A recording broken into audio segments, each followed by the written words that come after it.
deep beneath our feet, hidden away in the unreachable depths of the planet we call home, lies a mystery that has haunted the human imagination for centuries.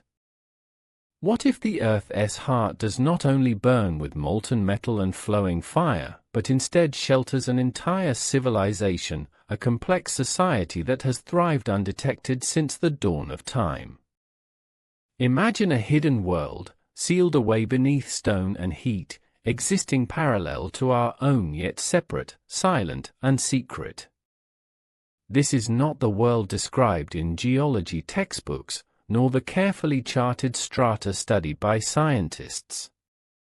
This is a realm of possibilities, where imagination and speculation fill the gaps carved out by curiosity, transforming the familiar into something extraordinary. Tonight, as you drift toward sleep, let us wander together into this question, and explore the opening notes of a story that has long shimmered at the edge of myth and scientific wonder. Since humankind first looked up at the stars or peered down into caverns with flickering torchlight, we have asked what lies beyond the limits of perception. Just as galaxies invite us to dream of other beings in distant skies, so too does the great unknown beneath our skin of soil and stone beckon us to wonder about who or what might be there. The core of the Earth is one of the least accessible places imaginable, a place no drill will reach, a chamber sealed away by iron, pressure, and heat. But our minds are not bound by those impassable barriers. They slip through rock, float through magma, and dive into the impossible world where light never touches and silence reigns. Here, curiosity whispers a tantalizing thought: if life can bloom in the crushing dark of ocean trenches, or in the heart of volcanic vents where no sunlight falls, why not too in the secret furnace within the earth? Such thinking is not a declaration of fact, but an invitation to wonder, to imagine the unseen. The stories we tell ourselves about the Earth's interior are as old as any legend. Ancient cultures spoke of realms beneath the surface, places where gods resided, where spirits wandered, where creatures and nations unseen by daylight made their homes. Some myths framed this inner world as a place of shadows and punishment, while others spoke of paradise hidden below, untouched by the turmoil of the surface. These imaginations laid the groundwork for a fascination that still persists. In the modern age, they have evolved into tales of hollow earth theories, science fiction adventures, and underground kingdoms. Though geology teaches us of molten cores and metallic spheres, our thirst for hidden stories continues to create inner worlds filled with mystery. And perhaps what lures us most is not only the possibility of what could be found, but the profound feeling that something vast, something unknown, is still waiting for our discovery. Science tells us much about the outer layers of the Earth, though even there, mystery remains. The crust and mantle can be partially studied. Earthquakes send tremors that bounce through layers, revealing hints of what lies below. But the core itself is far away, over 3,000 kilometers beneath.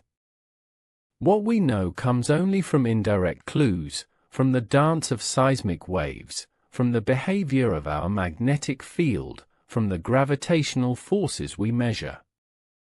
No eye has seen it, no machine has touched it. To most, it is simply a sunless ocean of pressure and fire. And yet, when confronted with such distance, such silence, the mind reaches beyond data and fills the void with possibility. What if there is more? What if there is structure, architecture, even thought, hidden behind the veil of rock and iron? This question is not a refusal of science, but rather an extension of wonder into places science cannot yet reach. When viewed through this lens, speculation about hidden civilizations in the Earth's core becomes more than a fantastical exercise. It becomes an exploration of human longing. We long to find connection, to know we are not alone in the vastness of existence. We long to believe in mysteries that lie still undiscovered.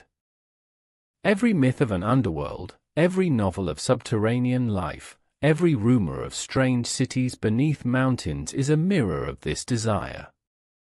Behind the tales lies a deep human truth, that no matter how well we think we know our home, we are always ready to uncover another layer of wonder beneath it.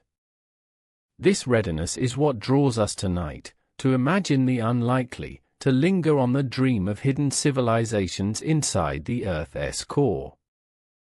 Can you picture it? An immense space, perhaps a labyrinth of hollow chambers, vaulted larger than the grandest cavern we know.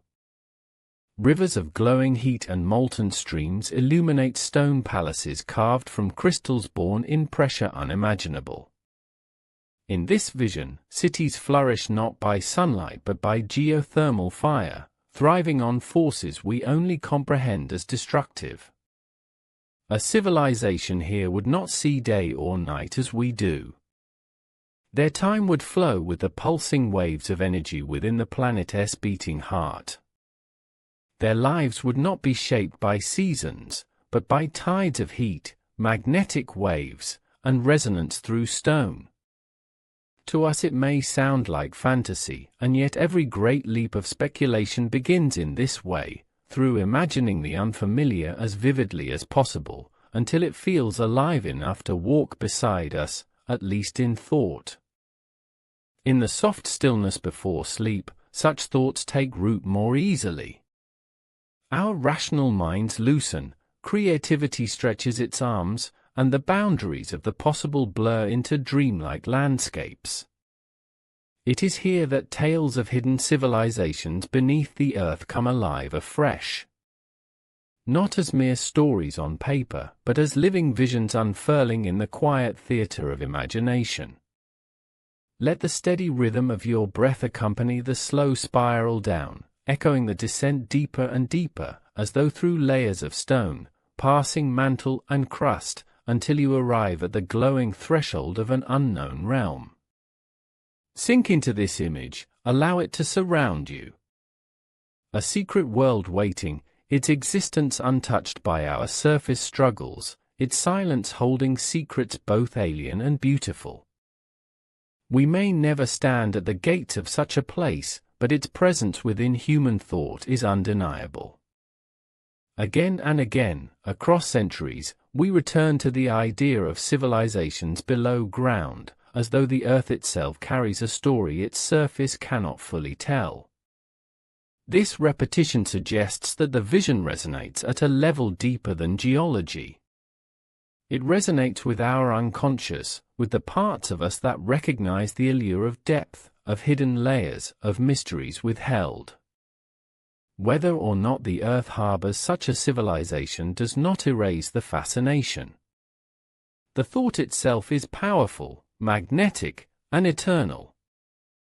As you lie listening, let the image of this concealed civilization expand within the mind. Picture the people who might dwell there, their faces touched not by the sun but by the glow of rivers of molten light.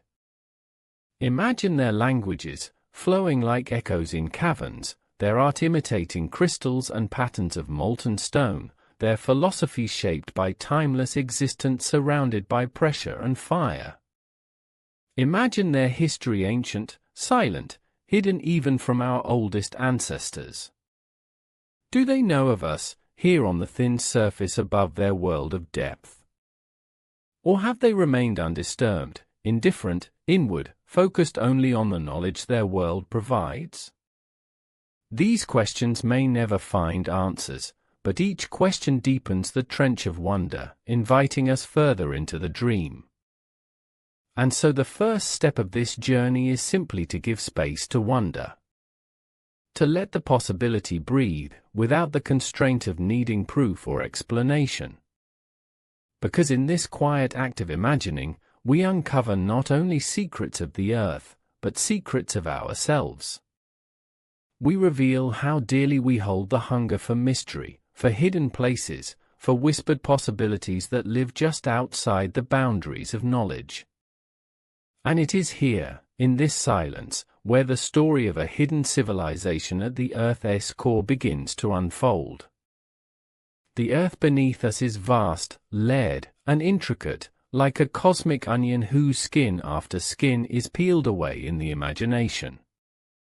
To understand why the idea of a hidden civilization in the planet's core is such a startling and impossible thought, we must first recall what science tells us about the Earth's anatomy.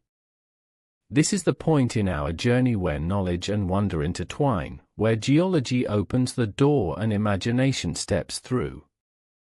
The planet you tread upon every day is not a homogeneous stone globe. It is instead an expanding series of layers, some familiar in concept, others entirely unseen.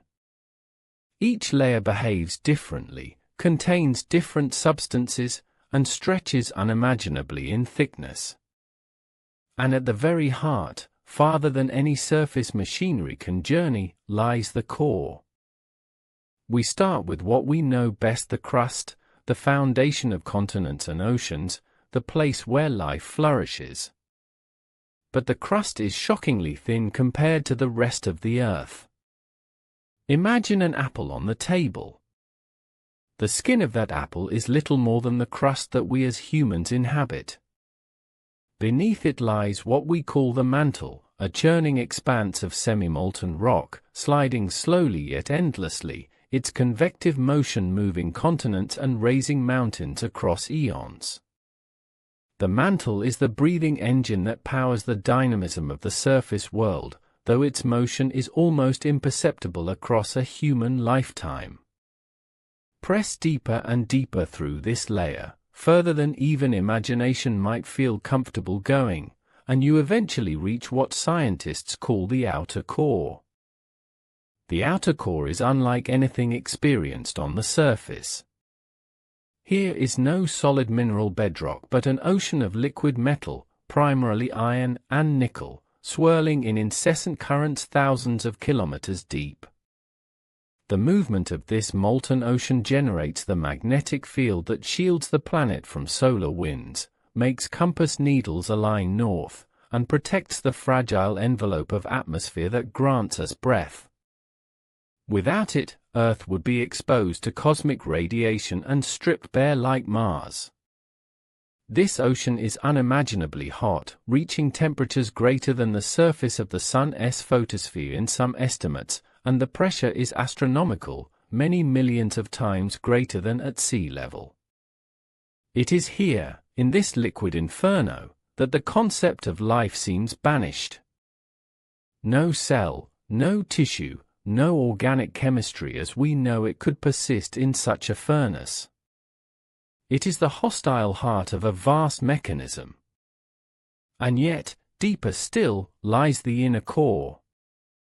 The inner core is believed to be a dense, solid sphere of iron and nickel, compressed into solidity despite its blazing heat by the crushing weight of the entire Earth above it.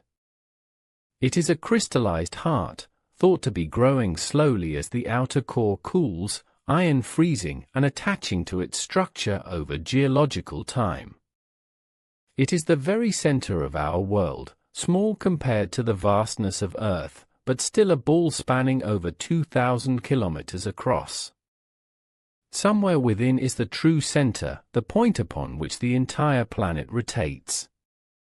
And it is here that our scientific knowledge reaches its outer edge.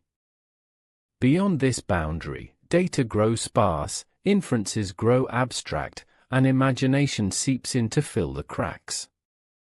This is where our wonder returns to whisper the impossible. What if, deep inside this blazing crucible, lies something different than theory suggests? What if the core is not uniform and silent, but instead structured, hollow in part, with chambers shaped by forces we cannot replicate above? Could there be conditions unknown, pockets of stability that harbor the unimaginable? And what if such places, untouched by surface life and unknown to science, have been inhabited for longer than humans have walked the continents?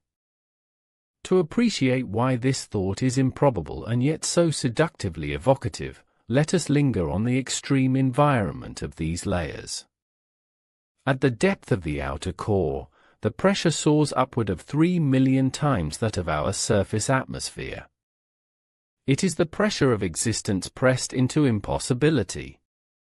Temperatures are estimated to range from 4,000 to 6,000 degrees Celsius, perhaps even higher, with energies so powerful that metal behaves not as we know it but in forms alien to laboratory experience. In such horizons, rocks glow, metals churn, and every atom exists in relentless collision. Even time feels different at such thresholds, where matter is remade without pause. Our ordinary biology, the delicate chemistry that sustains the heartbeat, the fragile folding of proteins, and the gentle loops of DNA, these cannot persist here.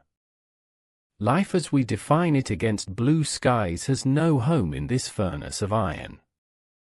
And yet, this clarity of impossibility awakens the question more sharply: if life could adapt beyond our definitions, if intelligence could exist in forms unfathomable, then might even these depths not be excluded from possibility?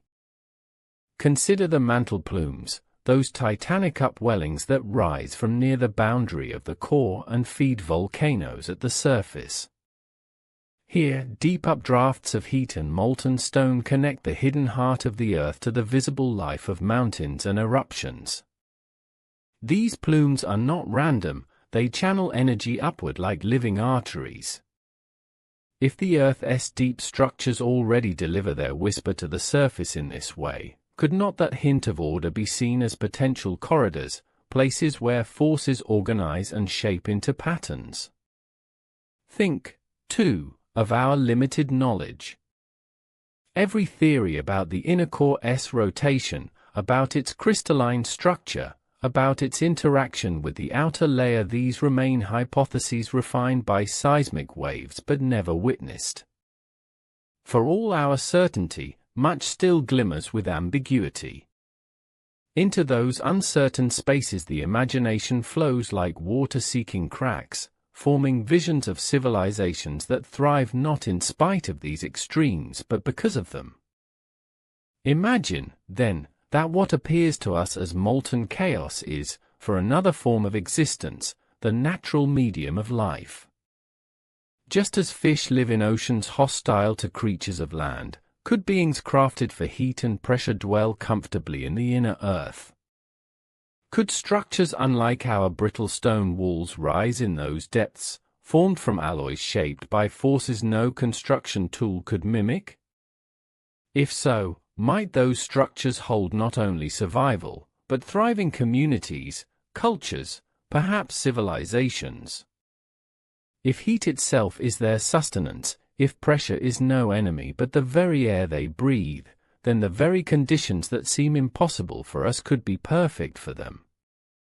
In considering this, one begins to realize how narrow our constraint of possible life has been. We judge only by the example of ourselves and the life around us, yet nature has always proven more diverse and surprising than expected. Science increasingly reveals extremophiles, bacteria living in scorching vents, organisms surviving in frozen deserts, fungi feeding on radiation, creatures that defy what once were known limits. Each discovery forces us to expand our vision of what life can be. Each revelation softens the line between the impossible and the possible. So when curiosity places us in the inner earth, imagining civilizations in flaming seas of metal, we stand on the same path that explorers of extremophiles once stood on, before evidence shifted their disbelief into wonder. Nothing yet proves such a civilization in the core. But nothing, either, justifies the arrogance of absolutely ruling out unknowns. There is also the matter of the Earth's magnetic field, born in the outer core as liquid currents swirl endlessly. Magnetism itself is invisible, intangible, yet its presence shapes the very condition of life on this planet. Scientists model conductive currents, see mathematical orders forming in the chaos, infer hidden symmetry. But an imaginative leap asks, could such grand patterns serve as frameworks, architectures written not by engineers but by the physics of the molten heart itself? Could a civilization align itself within this magnetic symphony, harness forces we only glance at through equations, and dwell structured lives in the electromagnetic glow? To live not only within heat and iron, but in the reverberating pulse of the dynamo, the great planetary heartbeat that vibrates subtly every second? The very idea bends the mind, stretches it, invites it into territories both luminous and strange. Even as nature seems to shout impossible, something softer whispers, but imagine. This is where wonder thrives, in that tension between near certainty and endless possibility. It is not the work of disproving science but of complementing it with story, with meditation, with curiosity. Because the reality is undeniable, we have not seen the Earth's core, and so long as that remains true, possibility however faint remains. And here lies the irony most profound. The core, so central and defining to the Earth, will likely remain the most inaccessible place known to us for ages to come. Space, vast and astronomical, is paradoxically becoming more reachable. Humans have extended their instruments, telescopes, spacecraft across the solar system. One day, humans may stand upon Mars, may walk beneath the moons of Jupiter, may touch the shimmering ice of Enceladus. Yet to journey downward to the center of the Earth to approach even 1/10 of that distance remains beyond imagination for technology. We are explorers of stars but strangers to our own interior. And in that very separation lies fertile ground for wonder. Civilizations hidden in outer space inspire us, but civilizations hidden within our very Earth strike us even more deeply, perhaps because they feel so intimately close, like neighbors just behind a wall yet unrevealed. So in reflecting on the Earth's structure, on the scientific model of crust, mantle, outer core, and inner core, we lurk on the edge of the known. We stand upon the crust, looking downward not with instruments but with imagination. The pressures and temperatures of the inner layers form barriers almost absolute. Yet those very extremes draw us ever closer, daring us to ask what they might conceal, what impossible societies could flourish there, what radiant civilizations could glow in the eternal night where no sunlight shines. To contemplate the geology of Earth is to be pulled both upward into stars and downward into depths. It is to sense that the world is layered not only in matter, but in mystery. And as you rest, listening in the quiet, imagine once more passing through soil, stone, mantle, outer currents of fire, arriving finally at the hidden center. With every breath, drift further, as though through the strata of consciousness, traveling through layers of quiet, gently pressing downward as the planet presses inward. Beneath you, possibility persists. Behind science's curtain, wonder waits. Tonight, in this meditative descent, we linger at the border where knowledge bends toward mystery, where the Earth's structure becomes canvas to the mind. And here begins the story of hidden life, of civilization sculpted not by sunlight but by fire, of societies whose ages may surpass even the continents above. Throughout human history, the longing to understand what lies beneath our feet has not only been a question of science but also a fire of myth, a wellspring of story. Long before the language of geology existed, long before we could speak of molten iron or seismic waves, people looked inward into caves, into darkness, into the hidden heart of stone and filled those places with imagination. They created stories not merely to entertain, but to explain the mystery of the Earth's depths with symbols that resonated through entire cultures. It is here, in humanity's earliest mythologies, where the dream of hidden civilizations within the Earth first begins to take shape. It did not begin with data or drills, but with firelight on cavern walls, with stories traded in the long night, with questions too big and too haunting to leave unanswered. From the earliest civilizations, the underworld held great significance. The Mesopotamian peoples spoke of Ker, a vast subterranean realm of shadow and stone, where souls traveled beyond mortal life. The Greeks imagined Hades, a kingdom beneath the surface where rivers of darkness wound their way past gates guarded by terrible forms. For them, the earth below was not empty void, but a structured realm with cities, judges, and rulers, an entire civilization of spirits thriving just beneath their sandals. To the Norse, there was Svartalfheim, the land of the dwarfs, master crafters who lived beneath mountains, shaping wonders from ore and stone unseen to those above. Across the world, from the Aztec Mictlan to the Egyptian Duat, myth after myth reflects a belief in hidden regions below, where another existence carried on, where other beings dwelled apart from the light of the sun. These stories were not random. They were born of the human drive to understand the unseen, to make the inaccessible interior of the earth into something comprehensible, something touched with meaning. With time, these realms beneath were not only homes of spirits, but of civilizations with intelligence, craft, and power.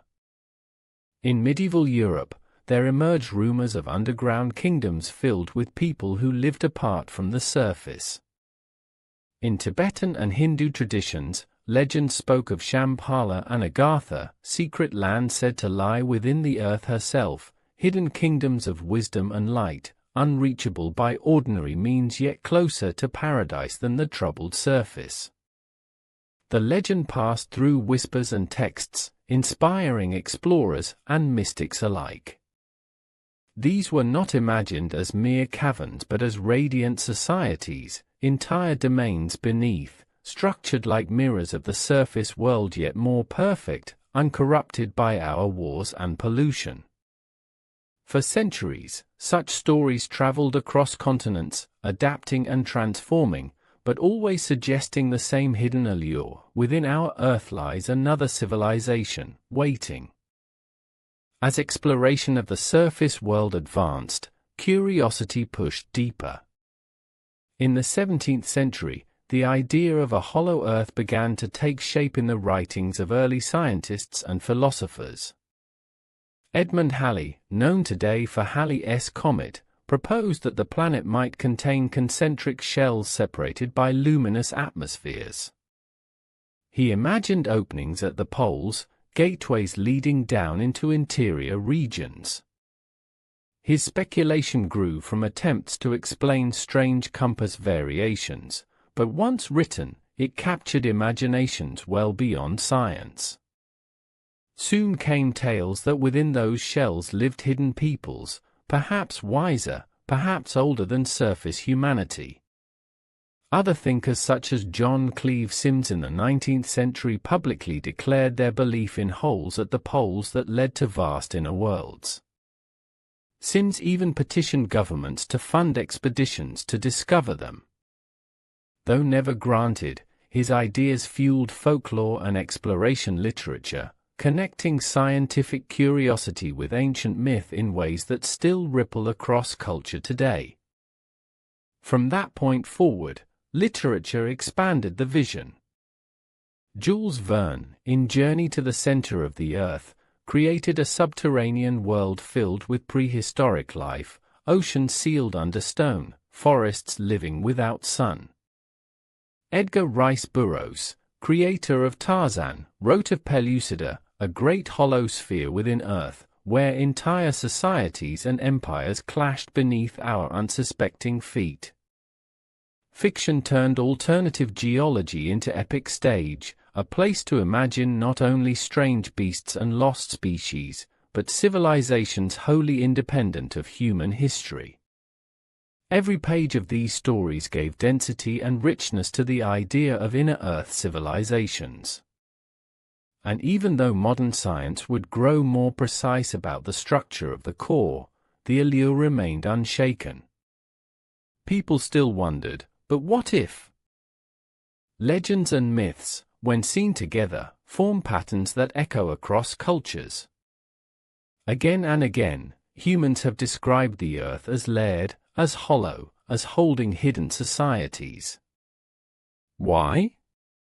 One explanation lies in psychology. The underworld is a mirror of the unconscious mind, the hidden layers of thought beneath the surface of awareness. Just as we sense that much of who we are lies beneath the conscious mind, humans projected this truth onto the world itself, that beneath our visible surface, unseen realms must exist. A hidden civilization within the Earth's heart becomes more than fantasy, it becomes metaphor, a symbol for the vastness we know is within but cannot see. Myths endure because they resonate, because they carry truths in symbolic form.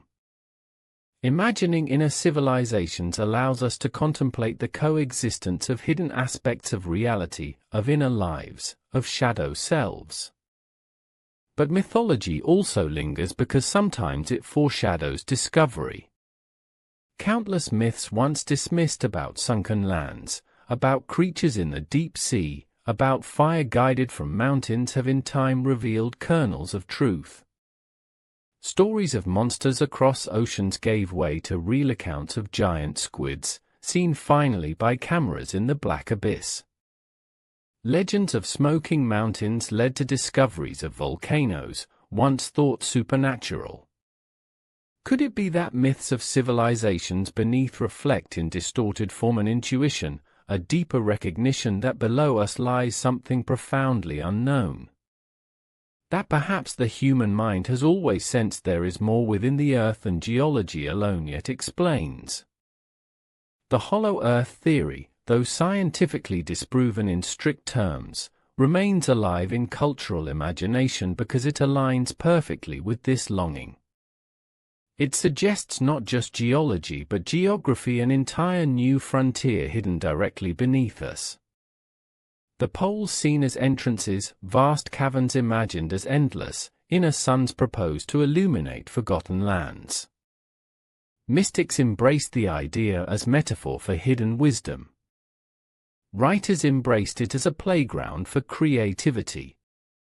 Explorers, even today, sometimes speak in hushed theories of hidden openings, of mapped anomalies, of realms uncharted. In a rational age, such whispers persist, almost as though humans refuse to surrender the dream that there is something profoundly close, yet unreachable, hidden right beneath their feet. It is through these legends that the idea of an inner civilization grows in color and shape. What kind of societies could flourish within? Myths describe them in many ways. Sometimes they are guardians, protectors of humanity, watching from beneath, intervening when the world above strays too far. Sometimes they are indifferent, evolved beyond us, caring nothing for surface struggles. And sometimes they are rivals, destined for conflict, arising from beneath to reclaim dominion over their lost home. In every version, these civilizations are imagined as old, often older than surface humanity itself. They are depicted as advanced, sustained by energies unknown to us, perhaps untouched by the passage of time. In these ways, subterranean stories are not simply curiosities, they are reflections of eternal human questions about origins, destiny, and the possibility of others. Consider also that myths of hidden realms are often associated with inner transformation. To journey into the underworld in myth is rarely just a physical task, it is a rite of passage, a spiritual descent. Heroes travel downward only to return with wisdom. Orpheus descends to Hades, seeking love. Inanna, goddess of Sumer, travels to the underworld and is reborn. Dante travels downward before he can move upward. The journey inward is always dual, entering Earth is entering the self. Thus the idea of civilizations within Earth functions at two levels, literal speculation and symbolic journey toward wisdom hidden beneath surface identity. This is why such myths endure, because no discovery could erase their symbolic power. They are encoded deeply into human imagination. And so when we weave together mythology, history, literature, and folklore, we see the long lineage that leads us to today's question: could the Earth's core contain a hidden civilization? The myths answer, perhaps not in physical form as pictured, yet always in human thought. And because imagination is the seed of both discovery and culture, the persistence of these myths suggests something profound: we are deeply compelled to believe in hidden worlds. Much as myths of flying inspired the conquest of the sky, much as dreams of space travel drew us into orbit, perhaps myths of inner civilizations point toward unexplored dimensions of our own existence. Deep within, not only in Earth, but in each of us, lie mysteries not yet touched. So, as you rest, following this gentle descent deeper through the story of humanity's imagination, picture the Earth itself as a storybook layered in legends. Hear the echoes of ancient voices speaking of the land beneath. Visualize the map of myths, Greeks describing Hades, Norse chanting of dwarf kingdoms, Tibetans dreaming of radiant Agartha. Each tale is a fragment, a shard of a mirror reflecting a larger idea, an inner world, alive and waiting. These fragments across cultures weave together into something greater, forming the shadow of a civilization felt but unseen, whispered throughout millennia. That whisper is the thread that binds part 3 of our journey tonight, the thread of myth and hollow earth, of ancient peoples declaring that what we see is not all that is. And so, lying here, listening, imagine letting those myths wash over you, like waves of story drifting down through centuries. Imagine torchlight deep in caves, storytellers speaking in the dark, explorers at sea turning their thoughts inward to the unseen beneath, philosophers sketching hollow worlds, writers painting vast inner civilizations. Let it all blend together in your mind, forming a long, meditative river of narration. Downstream lies the wonder of possibility, the dream that somewhere beneath stone and fire a civilization waits, perhaps wise, perhaps beautiful, perhaps ancient beyond comprehension. Whether myth or reality, the story persists, flowing endlessly, carrying us further into the depths of imagination. If we follow the thread from mythology into speculation, our next step is to imagine not only that a hidden civilization could exist beneath the Earth's core, but also how it could survive there. This is not a trivial question. Beneath the crust and mantle, within a depth of thousands of kilometers, heat and pressure rise to extremes that seem incompatible with anything resembling life as we know it. The energy unleashed there is beyond measure, temperatures comparable to the surface of the sun, pressures so great that atoms themselves are forced into arrangements unusual to our experience, matter transformed into forms that do not exist on the surface. To think of survival in those conditions is to stretch the mind beyond its ordinary frame, to let go of assumptions about biology, materiality, and even the very notion of what it means to live. Yet this is exactly where the imagination must wander if we are to construct the possibility of civilizations hidden deep within the Earth's interior. Start with the elements themselves.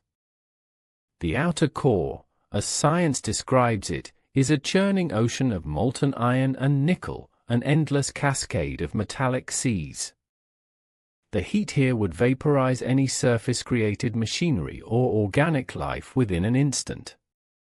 Yet we must ask, What if life has evolved or been created to thrive not by resisting these forces, but by accepting them as natural? Life on the surface thrives in sunlight because it has been shaped by it over billions of years.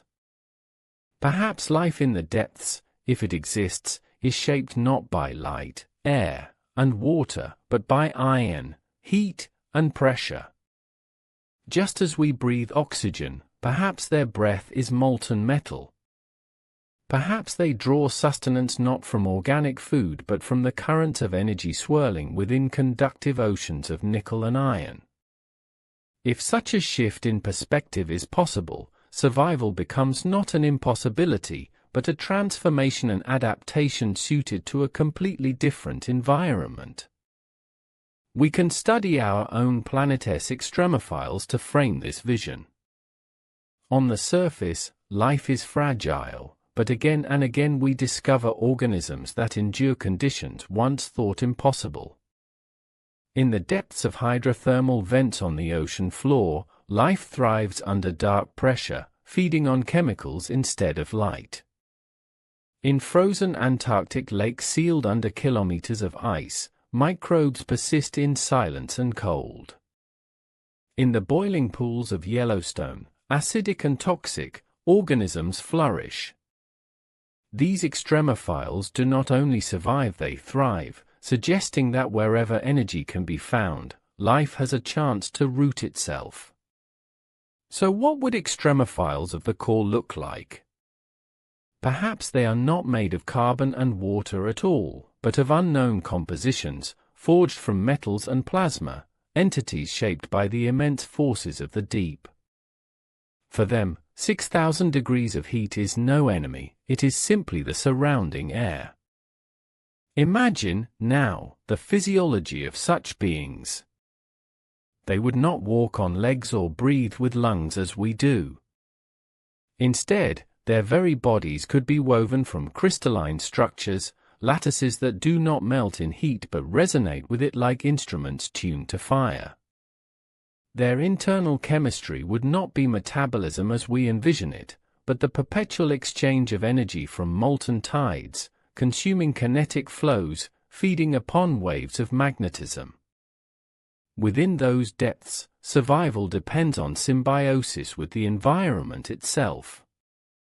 Perhaps they exist as luminous beings, bodies glowing faintly with the fire they absorb, merging seamlessly into rivers of molten light.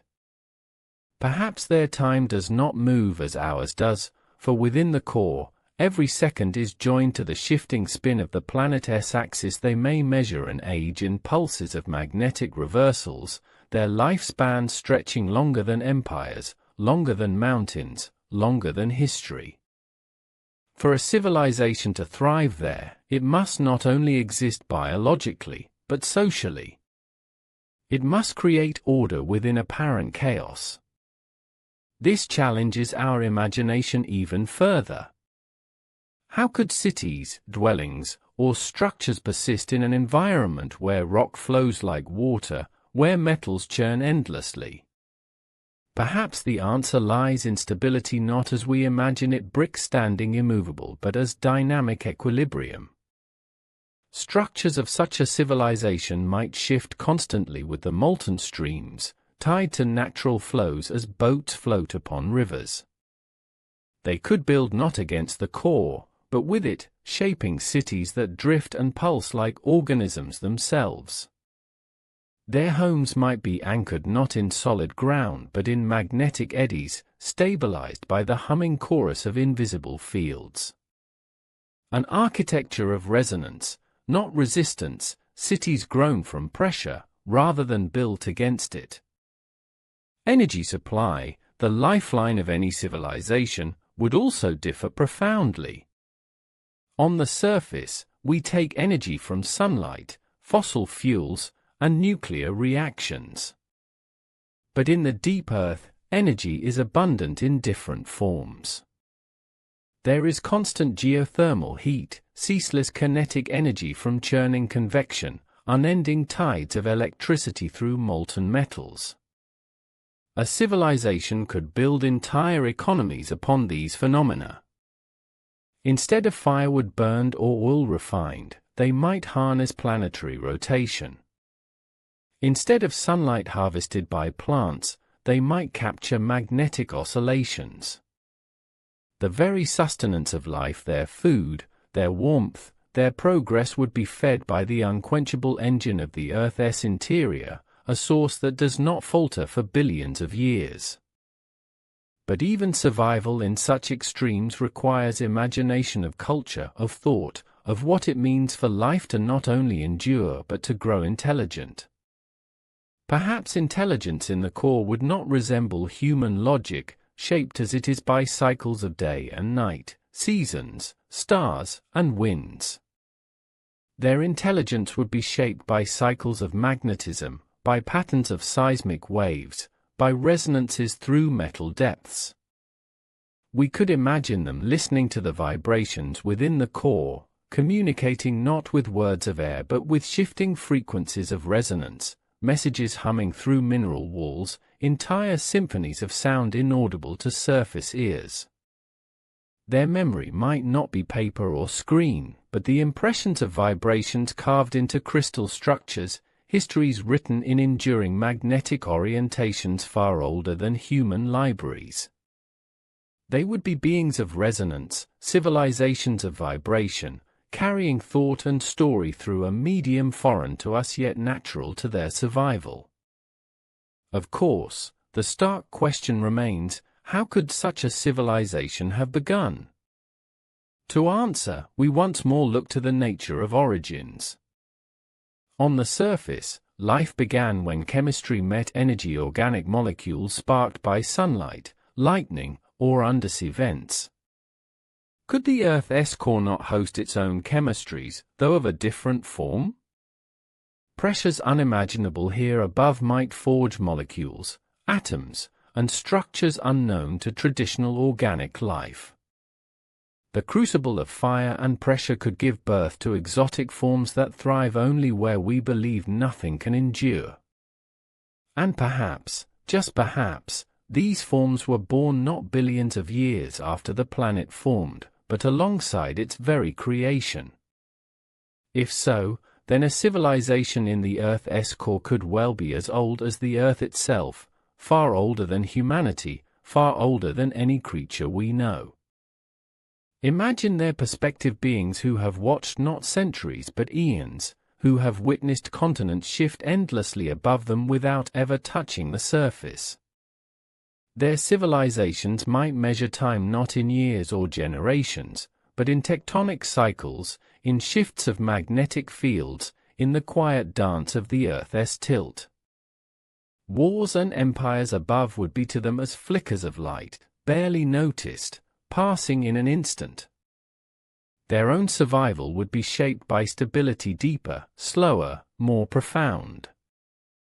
For beings such as these, the very notion of survival would not be fragile and fleeting, as ours feels, but enduring, infinite, eternal. And yet, survival requires more than adaptation, it requires protection. Could a civilization deep within the Earth remain hidden from detection? Perhaps. For who has ever reached the core? We have seismic maps, yes, but such instruments could mistake their structures, their flows, for ordinary turbulence. With every earthquake, every tremor, we interpret data as natural phenomena. But what if, faintly disguised within such patterns, lies the rhythm of civilization itself? What if the signals we call noise are, to another, language? Hidden civilizations could cloak their existence in the very forces we see as background, their voices lost among the hum of the Earth's endless pulses. It may be that they have always been there, simply hidden from our perception by the enormity of their medium. The deeper we imagine these beings' survival, the more we confront a humbling truth: our definition of life, constrained by the narrow strip of conditions on the Earth's surface, is small. To live in the core is to redefine existence entirely. It is to suggest that life can be pressure, that being can be heat, that mind can be resonance. Strange though it sounds, every leap in science has forced us to expand our idea of what is possible. We once thought life could not exist without sunlight, but it does. We once thought silence was empty, but entire ecosystems whisper there. Today, we believe the Earth's core is lifeless, but perhaps tomorrow, imagination will suggest otherwise. So tonight, as you sink into rest, imagine descending further than ever before, into the molten seas of the inner Earth. Imagine beings luminous like crystals, weaving lives within heat, breathing metal currents as easily as air, their voices carried through stone as songs no human ear could hear. Picture their survival not as resistance against impossible forces, but as unity with them, lives in harmony with conditions alien to us yet natural to them. Let this image hold you in calm, that deep within the planet, there could be another world, another kind of being, another kind of civilization, one that survives in ways beyond our comprehension, one that thrives in the conditions we call impossible. And as you drift further, let this thought guide you: survival in the core is not only possible in imagination, but inevitable in dream. For as long as human curiosity persists, as long as we ask what if? Civilizations in the heart of the earth will live on in story, in speculation, in the vast, luminous cathedral of the human mind. And perhaps, if we listen closely, beneath the deep hum of silence, the pulse of the earth itself carries the memory of those lives, hidden, eternal, enduring at the center of everything. If we allow ourselves to accept in imagination, in dream, the possibility that a civilization exists in the Earth's core, then we must ask, not only how they survive, but also who they are. Survival is the foundation upon which culture rests, but it is not the whole story. A civilization, to be imagined fully, is more than biology adapting to its environment. It is a weaving of memory, identity, relations, and meaning. Even in the most alien or unimaginable conditions, societies shape themselves through culture, through structures of belief, forms of communication, patterns of community, and the celebration of what they value. So if such a hidden world thrives beneath us, within the furnace of the Earth's heart, how might their societies be formed? What would culture look like in a place without sunlight, without day or night, without sky or stars, without forests or oceans, but instead encased in blazing metal seas, resonant with vibration and pressure? Culture always arises from environment, and the environment of an inner Earth civilization would be astonishingly different from ours. Where we base our rhythms on the rising and setting of the sun, they would measure their lives in the flow of molten rivers, in the cycles of magnetic reversals, in the deep resonance of seismic pulses passing endlessly through stone. Their calendar might be written not on leaves or paper, but in the shifting of magnetic currents that surround them. The equivalent of dawn for them could be the blossoming of new convective swirls, when rivers of molten iron surge and shift, altering the harmonies of their world. Their sense of time might be more fluid, stretched across spans we cannot fathom, punctuated not by hours, but by geological events. A civilization born in such a realm would not live in haste. Where human cultures grew hurried under the cycles of the sun, these beings would be slow, deliberate, ancient, and enduring, their wisdom carved across spans older than all of human memory.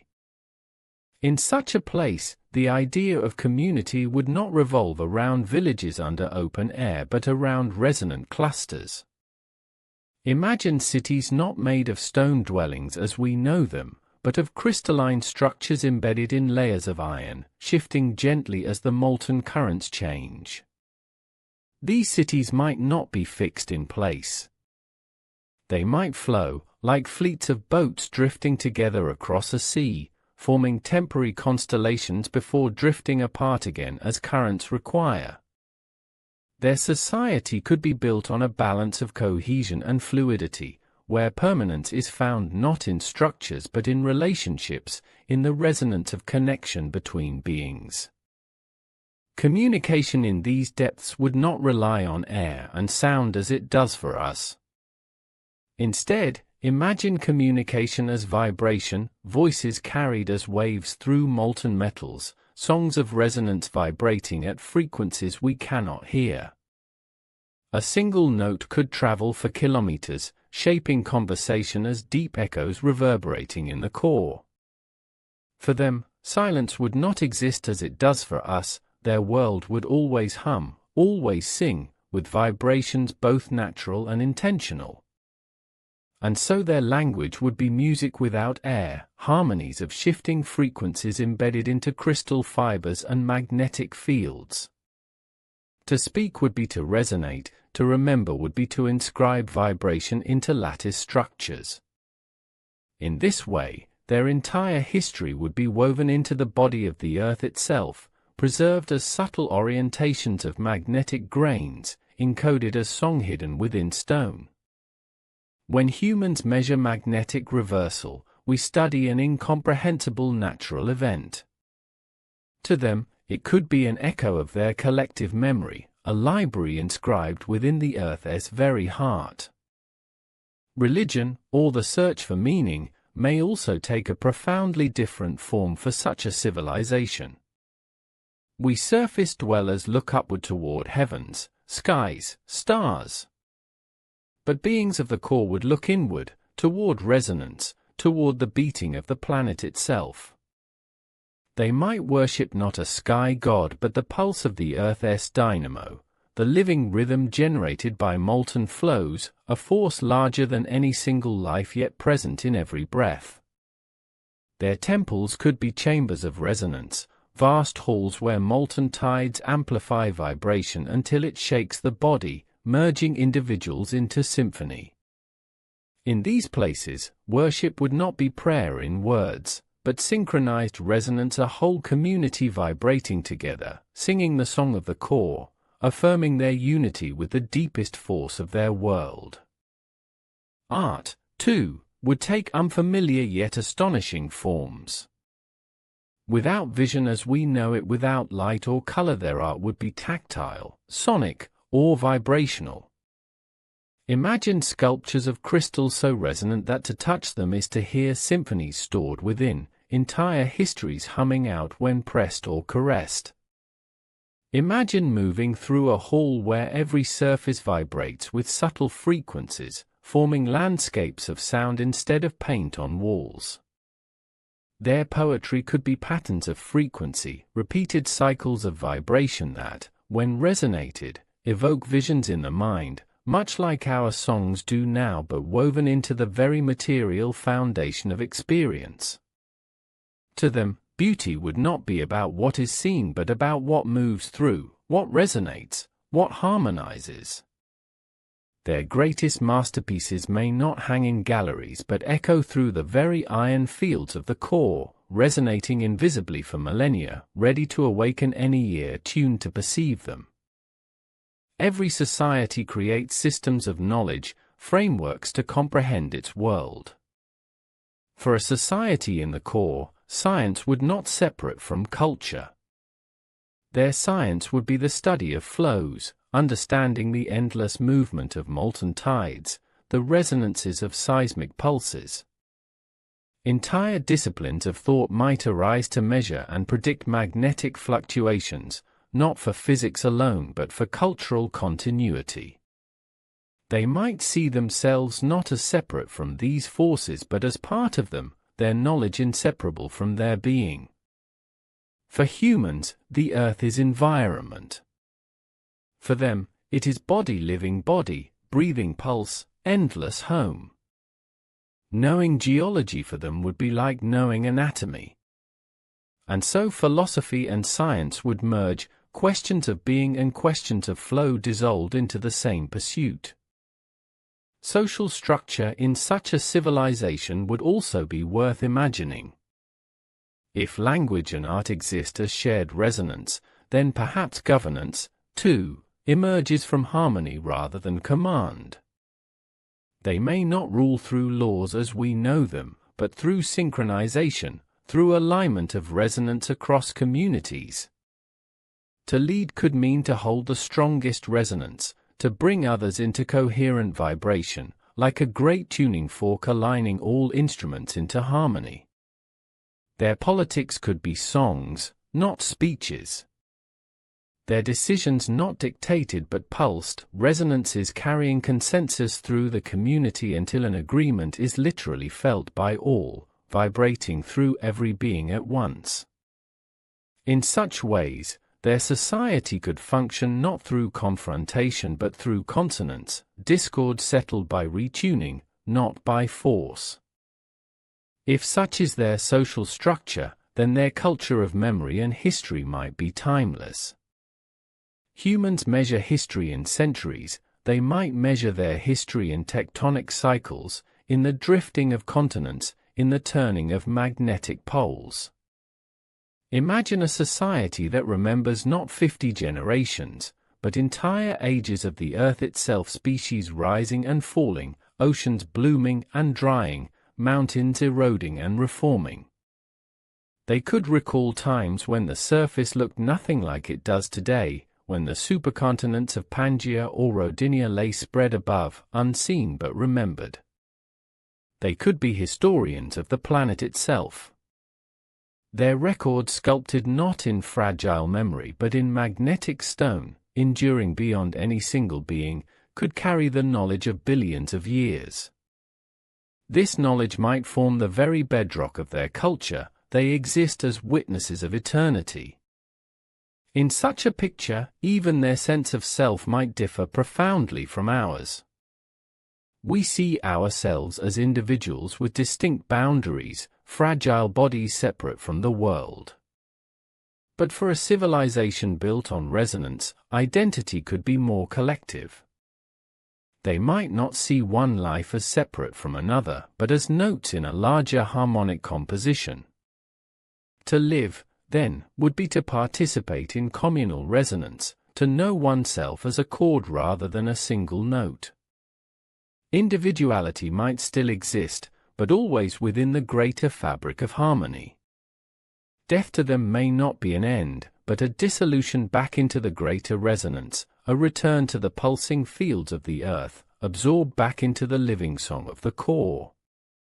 In such ways their culture could rest upon deep acceptance of existence as a cycle, not of fleeting individuality, but of eternal resonance within the planet's heartbeat. Every civilization also faces conflict.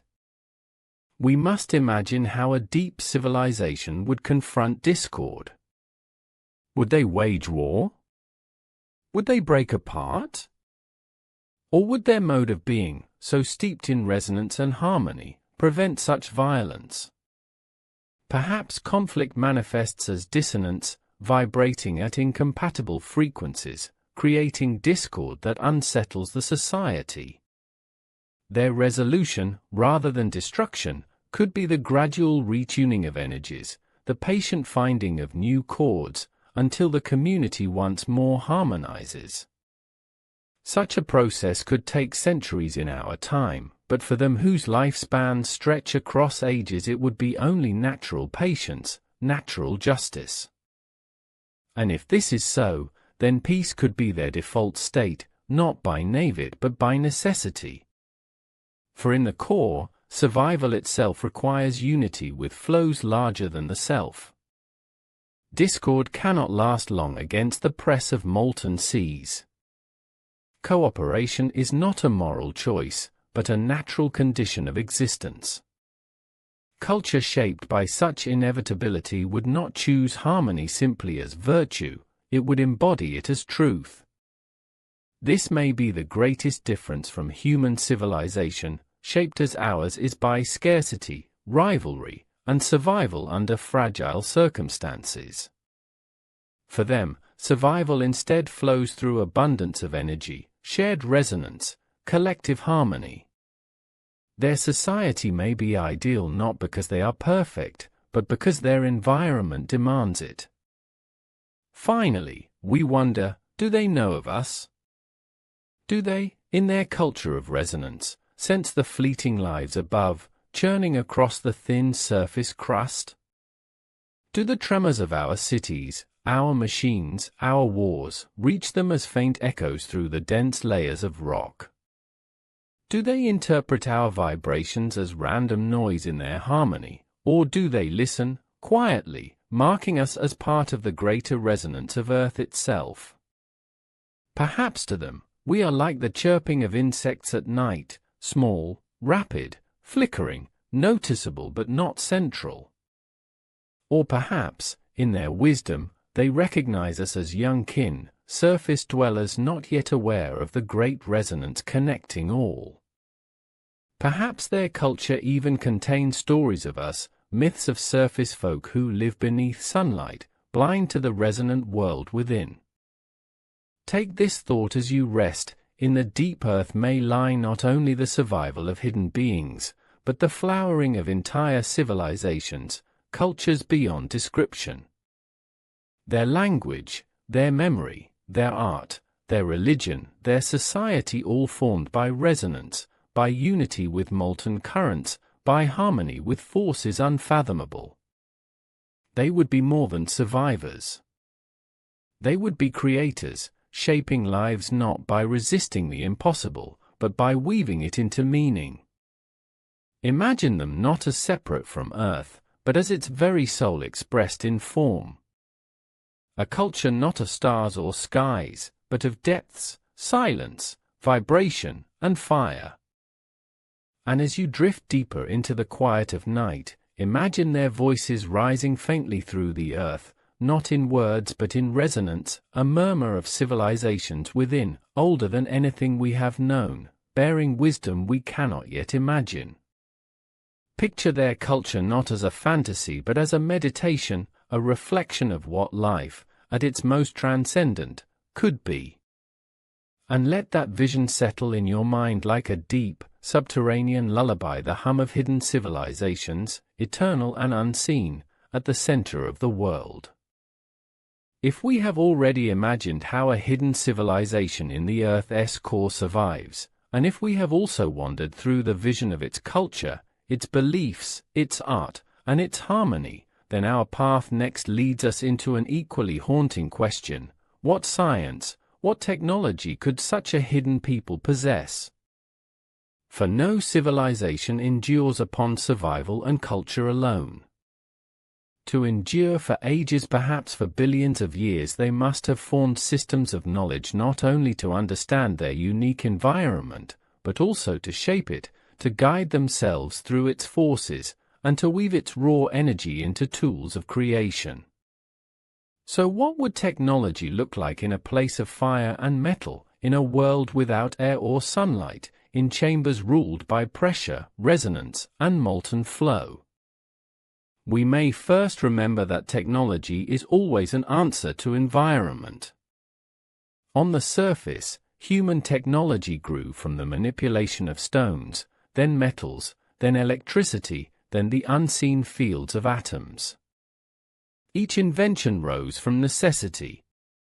Spears to hunt, fire to warm, wheels to move, engines to power.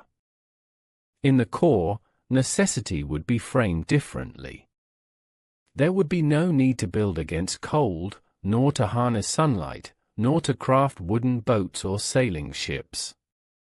In their fiery home, necessity would revolve around controlling resonance, directing enormous flows of energy, creating balance amid endless pressure, and preserving continuity of community through unbearable scales of time. Their technologies would not resemble ours, not because they are more primitive, nor even more advanced in the same terms, but because they are fundamentally different, evolved from realities completely foreign to the surface world. Imagine then that the most fundamental science of such a civilization is the mastery of vibrational physics. Where we study optics through light and acoustics through air, they would study resonance through molten iron. They would live immersed in constant currents of vibration, seismic pulses, magnetic tremors. And so their science would emerge from these forces, describing precisely how to capture, translate, and direct such rhythms. Their equivalent of equations might be harmonic ratios inscribed in crystal. Their experimental laboratories could be vast chambers where waves are shaped and redirected, amplified or muted, woven as artisans sculpt matter. What to us is natural seismic rumbling, to them would be the equivalent of an open book, a library of frequencies waiting to be measured, understood, and harnessed. Out of this science of resonance would come technologies unimaginable. Imagine structures that do not collapse under pressure because they are tuned perfectly to the frequencies of their environment, resonating instead of breaking. Imagine energy captured directly from flow, turning the chaos of churning metals into ordered currents of heat and sound used for countless purposes.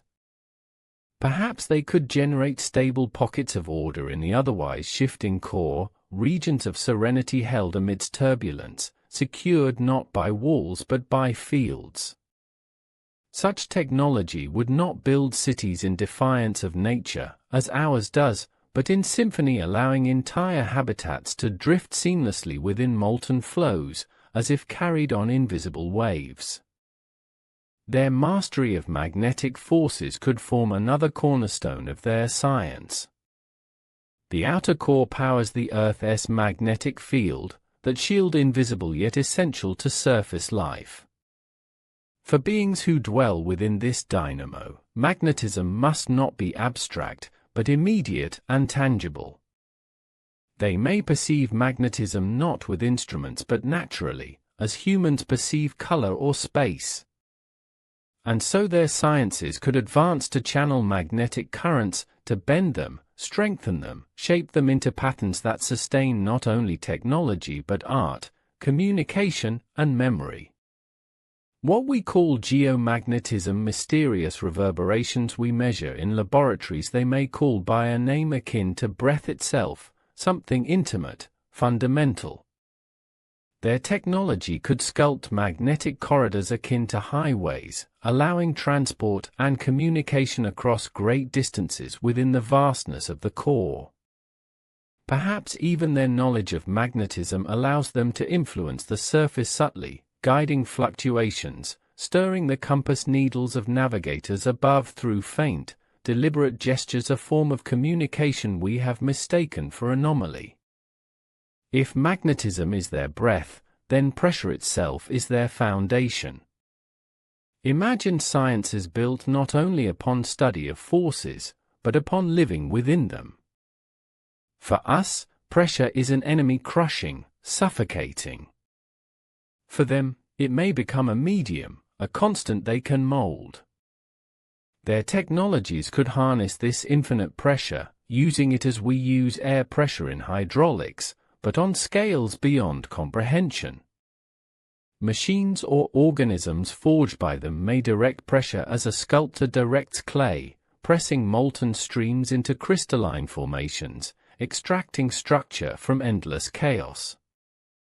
In doing so, they could fabricate forms unknown to our chemistry, exotic alloys, transparent metals, liquid crystals stable only in their world. Their art and science might blur here, for every creation would glow with qualities impossible in the light of stars, possible only in the continentless seas of fire below. Energy supply for this civilization would be ever abundant. For us, energy demands extraction, fuel mined, split, or captured from wind and flame.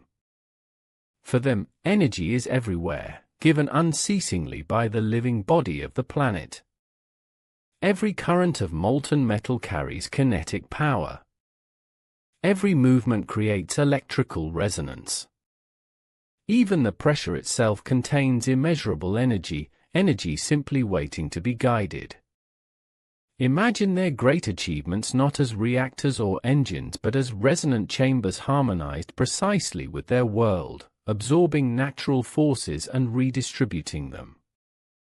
Their cities would glow powered not by consumption, but by resonance, their lights and warmth indistinguishable from the environment itself. To visitors, if ever there were any, such cities might appear not as artificial constructs but as extensions of the Earth's own fire, indistinguishable from the living background of the core. But technology is more than utility. It is also extension of culture, of art, of meaning. For this civilization, technology may not be seen as separate from life. Where we see phones, computers, machines as external tools, they might perceive their tools as companions, symbiotic extensions woven into collective resonance. Perhaps their technology resonates inside their very being, inseparable from them. Crystalline structures might be embedded within their bodies, amplifying thought into vibration, allowing them to communicate over distances no voice alone could reach. Their tools might not be devices in hand, but harmonics interwoven into their very forms, making individual and machine indistinguishable.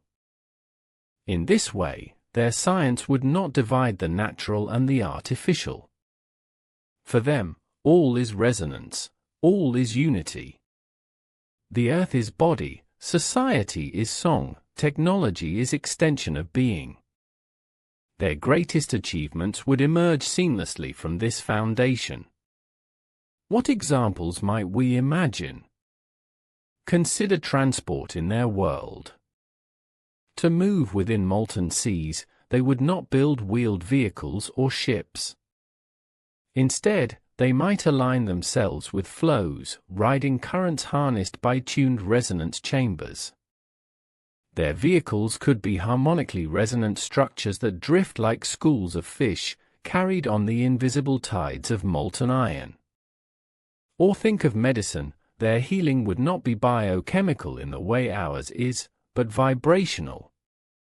Illness or imbalance might be seen as dissonance, corrected not by chemicals but by realignment within harmonic fields, by restoring resonance of the body with the greater flows of the world. Education in such a civilization would also stand apart from how we imagine it. Where we divide knowledge into subjects mathematics, art, philosophy, they would know only resonance, all disciplines unified beneath one principle. To learn would be to attune oneself more deeply to the great flows, recognizing new frequencies, expanding awareness of harmonics. A child might study by listening, by feeling vibrations run through crystal walls, taught to hear faintest dissonances and to harmonize them. The greatest scholars could feel entire continents shifting above, sensing them through faint echoes in the molten seas. Their universities would not be rooms with books but vast resonant caverns, where knowledge is transmitted in chords, entire symphonies of information cascading at once into the mind. And still, the most haunting idea remains, could such technology allow them to perceive us? Could they hear our footsteps on the crust above, our machines drilling into stone, our bombs shaking the ground? Might they sense humankind as a faint scratching in their endless silence?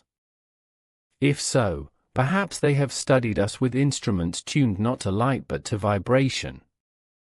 They may know our wars, our footsteps, our laughter, all reduced to echoes through crust. Perhaps their scholars debate endlessly whether we are intelligent at all. Some may argue that we are too fleeting, too noisy, too discordant. Others may believe we are simply young, not yet resonant enough to join the greater harmony. Their science might then include an entire discipline dedicated to studying surface resonance, the faint, chaotic pulses from the thin crust above.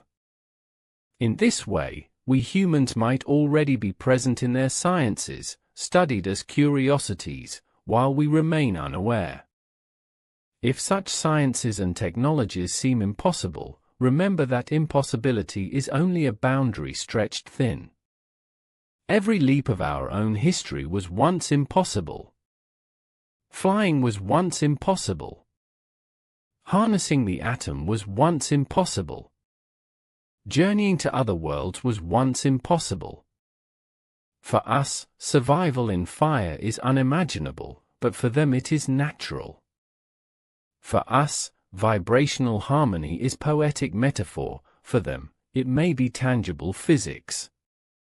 And if such beings exist, their sciences would not seek to surpass ours in the same terms, but in entirely different directions, directions invisible to us, hidden beneath the silence of stone. Imagine, finally, their greatest technological achievement not a spacecraft, not a city, not a machine but themselves. They would be symbiotic with their world, shaped by resonance, inseparable from their science. For them, life itself is technology, shaped over billions of years to adapt beyond what we can conceive. Their very bodies are harmonic machines, their minds resonant instruments, their societies a symphony of natural physics turned into meaning. To them, there is nothing artificial, nothing alien, no division between being and making. They, their cities, their tools, their sciences are simply continuations of the Earth's own song. As you drift deeper into rest, imagine that song, a civilization humming within the molten core, scientists of resonance shaping technologies unimaginable, scholars of vibration listening to the faint chaos above, healers attuning dissonance back into harmony. Picture a world not alien, not hostile, but profoundly different, where technology is not machine but music, not resistance but resonance, where science is not study of environment but union with it. And let this vision hold you gently, like the hum of a lullaby too deep to hear, the immeasurable possibility that even now, within the Earth's heart, civilizations of resonance dwell, their science is eternal, their technologies indistinguishable from the fire of existence itself. If we have already wandered through their survival, their culture, and their technologies, then the next step is to turn the gaze back to ourselves, back to the fragile surface of the earth where we dwell. For if such civilizations exist within the core, would there not be some trace, some anomaly, some signal whispering upward through stone that could betray their presence? Surely their resonance, their harmony, their science woven into molten seas, would echo faintly to the skin of the planet. And so we ask, can any of this hidden presence be glimpsed through the instruments of human science? Is there any evidence, however faint, suggesting there might be more within than theory yet admits? Evidence, in this case, does not present itself as a single clear message. It does not appear as voices ringing unmistakably from the depths. It is instead woven subtly, quietly, into the great processes of the earth itself, strange anomalies in our measurements, unexplained oddities in our data, curious signals long dismissed or filed away as noise. These clues are not proof, but they are enough to spark wonder, enough to open the mind to possibility. Let us descend together into these mysteries, listening to the whispers of science as though they were lullabies sung from within the Earth's heart. We might begin with one of the most haunting, the data of seismic waves. When earthquakes ripple across the Earth, their shock waves travel through the planet, reverberating through crust, mantle, outer core, and inner core. By measuring how these waves bend, refract, and slow, scientists map the unseen interior of our world. And yet, for all of their clarity, seismic data also bears mystery. There are strange regions at the boundary of the mantle and core, called ultra-low velocity zones, where seismic waves slow dramatically, as though encountering something unusual, something not accounted for by heat and pressure alone. Some suggest these are dense chemical piles, remnants of ancient slabs sinking deep from the surface. But others note how strangely structured they are, as though vast and organized regions instead of mere chaos. What if, whisper the more daring voices, these anomalies are not random formations, but vast constructions, stabilizing chambers, resonant architectures built deep within? To our ears, an earthquake is disaster. But to an inner civilization, earthquakes may be messages, seismic waves intentionally shaped, resonating through the mantle, reaching out as faint conversation. The inner core itself also refuses to remain simple. For decades, scientists assumed it to be a solid sphere of iron, uniform and consistent. But seismic studies have found the core is not uniform. It has anisotropy. Its waves travel faster in certain directions than others. It has layering, complexity, even perhaps a distinct inner core lurking at its very center. Some researchers describe zones within that rotate differently, or align differently, than theory expects. Why should a heart of pure metal have such strange asymmetries? Explanations involve crystal alignment, freezing rates, or magnetic histories, but none explain every anomaly. To imagination, however, another possibility glimmers. Perhaps such irregularities are signs of structure, of order imposed upon the planet's heart by more than geophysics. Perhaps they are the scars and signatures of ancient, unimaginable engineering. Perhaps what we call anisotropy is simply the echo of vast resonance chambers, civilization-sized architectures carved not by random flows but by intelligent presence enduring since Earth's first ages. Our instruments listening for neutrinos, for ghostly particles passing effortlessly through matter, offer another whisper of anomaly. Deep underground, detectors record streams of particles from the sun, from cosmic rays, from the universe beyond. But there are times when those streams flicker, deviate, momentarily change without clear reason. Some anomalies are explained as noise, as fluctuations in space weather. But what if some of these subtle deviations are signals, carried through the Earth as messages? If a civilization exists below, they would not use radio waves, for such signals cannot escape the dense mantle. But neutrinos, nearly massless, pass through as though the planet were not there. Could a mastery of resonance and physics allow such civilizations to modulate neutrino flows, leaving behind imprints in the delicate detectors we build above? It is speculation, yet in speculation lies the cradle of story. Other mysteries appear in Earth's magnetic field. The magnetosphere, protective shield of invisible force, shifts and flows in strange rhythms. Sometimes it reverses entirely, north becoming south in a great geomagnetic reversal. These happen irregularly, across spans of hundreds of thousands, even millions of years. Science explains these as turbulence in the dynamo of the outer core, but anomalies remain. Some areas of the field weaken bafflingly fast, like the South Atlantic anomaly, a region where satellites suffer sudden malfunctions due to unexpected bombardments of radiation slipping through. Why should such a hole open in Earth's invisible shield? Is it mere randomness, or the faint stirring of deeper forces shaping fields for reasons beyond our science? Perhaps what we name anomaly is, for those within, deliberate adjustment, a civilization maintaining balance in its environment, its subtle corrections rippling outward. To us, it is mysterious, even dangerous. To them, it may be the normal work of aligning resonance, maintaining the flow on which all their culture depends. Even ancient myths align with these anomalies.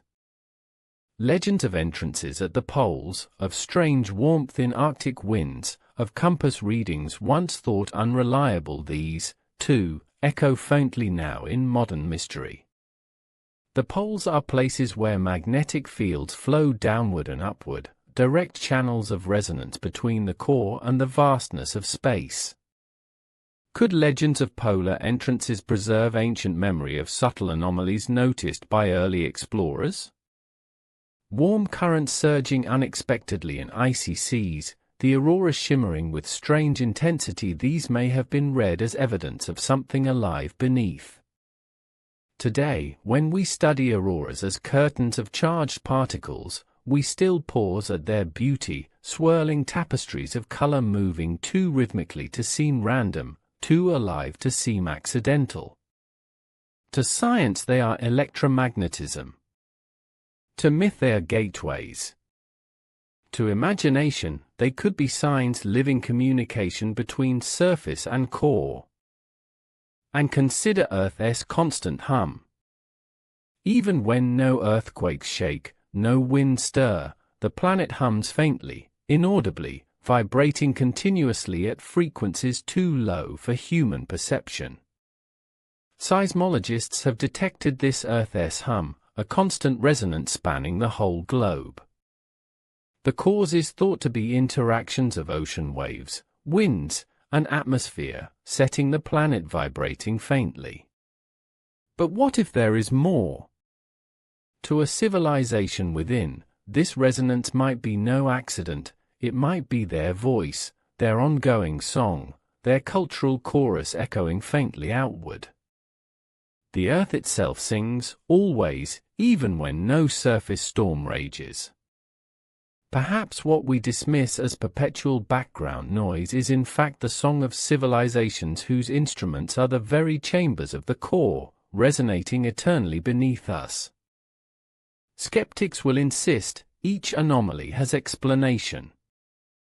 And indeed, explanations abound, anisotropy explained as crystals, magnetic reversals explained as turbulence, ultra-low velocity zones explained as ancient slabs. But explanations remain incomplete, gaps endure, and anomalies whisper. Here lies the beauty of possibility. Science seeks closure, but where closure falters, curiosity thrives. And it is in questions unanswered where the imagination takes deepest root. The unproven is not the unworthy. The unexplained is not forbidden. Sometimes it is precisely the anomalies, the odd signals, the quiet deviations, that become the doorways to new perspectives. If civilizations exist within the Earth's core, they would be masters of concealment. They would not announce themselves with surface signals, nor leave clear traces vulnerable to detection. To survive undiscovered across billions of years, their existence would be hidden deliberately, their echoes faint, their presence folded seamlessly into the natural rhythms of the planet. Every anomaly could then be seen as dual, natural in one interpretation, intentional in another. Like markings on a wall that appear random until the pattern is seen, these anomalies might be the script, faint but universal, of beings whose language is written in the deepest vibrations of the Earth itself. We may never know.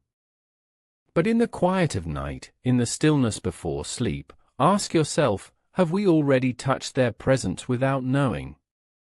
Each compass deviation, each seismic oddity, each flicker in neutrino detectors, each whisper of Earth's hum, could one of these have been a voice from within? Could we, as children tuning radios, be listening to the static of the Earth while missing the signal embedded within? Perhaps one day, we will learn to listen differently. To hear not only what our equations predict, but what our imagination invites.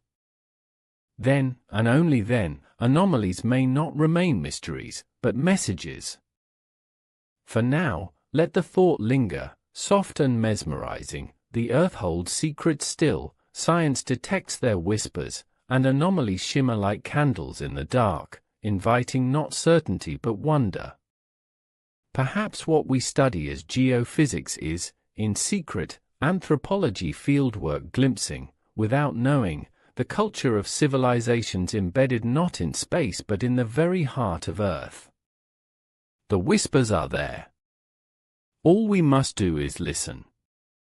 If all that has come before the whispers of myths, the survival of beings, the blossoming of culture, the resonance of technology, the anomalies of science were to suddenly coalesce into truth, what then?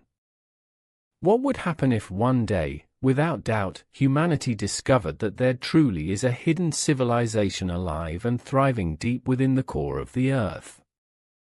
The question is more than curiosity. It is a mirror held up to our own species. For in the answer lies not just their fate, but ours. The confirmation of such a discovery would ripple outward through every discipline, every philosophy, every religion, every government, every structure of human thought. It would not simply be an announcement. It would be a new epoch in the story of our species. First, consider the shock to science. For centuries, our entire discipline of geology has been built on principles of physics, chemistry, and observable data. Textbooks speak of crust, mantle, outer core, inner core in confident terms, describing Earth's interior as though it were a familiar map. To prove that within those layers exists life, not only life but a civilization, would shatter the foundation upon which those sciences rest. Every lecture would have to be rewritten. Every model reconsidered. The one certain claim the core is lifeless metal would dissolve, and with it, our assumptions about what matter and energy can allow. In its place, an expanded vision would emerge. The very word life would be stretched to hold possibilities we had not even dreamed. The sciences of biology, physics, and planetary theory would be reborn, redefined, reinvigorated. For decades, scientists have turned outward toward the stars, scanning galaxies for signs of civilizations beyond. The search for extraterrestrial intelligence SETI has captured our imagination. But if civilizations were found not light years away, but beneath our very feet, the impact would be staggering. Suddenly, we would not only wonder about aliens out there, but about neighbors within neighbors who have shared our planet all along, hidden in silence, waiting beneath stone and fire. Astronomy would remain important, but it would no longer be the ultimate frontier. The ultimate frontier would instead fold back upon this planet, pointing inward rather than outward. In that moment, humanity would realize that we are not alone, not even on our own Earth. Religions, too, would tremble before the revelation. Throughout history, sacred texts have spoken of heavens above and underworlds below, of divine realms hidden within creation. The confirmed existence of inner civilizations might be interpreted as proof, as fulfillment of long-held claims that beings dwell beneath. Some faiths would rejoice, the myths of paradise hidden, of worlds within, would suddenly seem validated. Others might struggle. What does it mean if entire civilizations exist beyond sacred cosmologies, never mentioned in Scripture? The faithful would debate endlessly: are such beings divine, demonic, or simply other created like us? Are they proof of God's multiplicity, or challenges to established doctrine? A civilization within Earth would not simply be geological. It would be theological. Wars of interpretation might emerge. But so too might paths of unity, where humanity embraces the truth that creation is always more complex, more abundant than any single tradition had known. Consider the philosophical consequences. We humans have long walked the line between significance and insignificance, believing ourselves the crown of creation in one age, only to discover we orbit a star among billions in another. Proof of civilizations inside the Earth would force us once again to confront humility. We would no longer be sole inheritors of this planet. We would be sharers. Our claim to the Earth as ours alone would collapse. We would be kin, not masters. Philosophers would ask, what does it mean to be human if we are one of many intelligent peoples on this planet? What does morality demand of us, not in relation to animals and ecosystems, but to civilizations older, hidden, potentially wiser? Our identity itself fragile, malleable would need to reshape. On a political level, the repercussions would be immediate and profound. Governments would scramble to control the narrative. To admit such a discovery would be to admit ignorance on the grandest scale. Some would seek to weaponize the news, to claim ally or enemy status with the civilization below, to use it for advantage, to threaten others with access to hidden energies. Others would preach cooperation, urging humanity to approach with humility, to make first contact not as conquerors but as guests. Intelligence agencies, militaries, corporations all would vie for information, desperate to understand how such beings survive, what technologies they hold, what knowledge they guard. The secret might split humanity in two, one faction seeking exploitation, another seeking communion. This clash would not be simple, for beneath it lies a truth encounter reshapes identity, and not all would welcome the new. What of ordinary people? The human imagination, fragile yet powerful, would reel with awe. To know there are civilizations below would ignite mass curiosity. Artists would paint their visions, writers would compose endless tales. Musicians would attempt to imitate the imagined resonances of the inner earth.